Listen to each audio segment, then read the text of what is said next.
అమ్మ అయిన తర్వాత నా బిడ్డతో కలిసి మహాలక్ష్మి వ్రతం చేసుకోవడం ఫస్ట్ టైం. చాలా హ్యాపీగా ఉంది.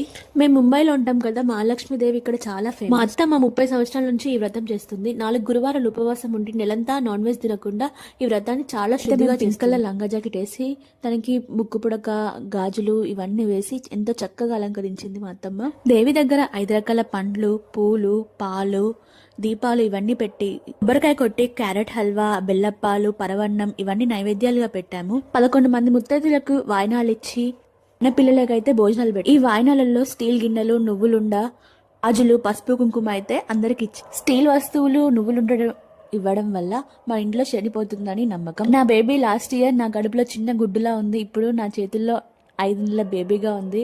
ఇదంతా చూస్తుంటే నాకు చాలా కళలాగా అనిపిస్తుంది అనమాట. Please subscribe to my YouTube channel Gauri vlogs.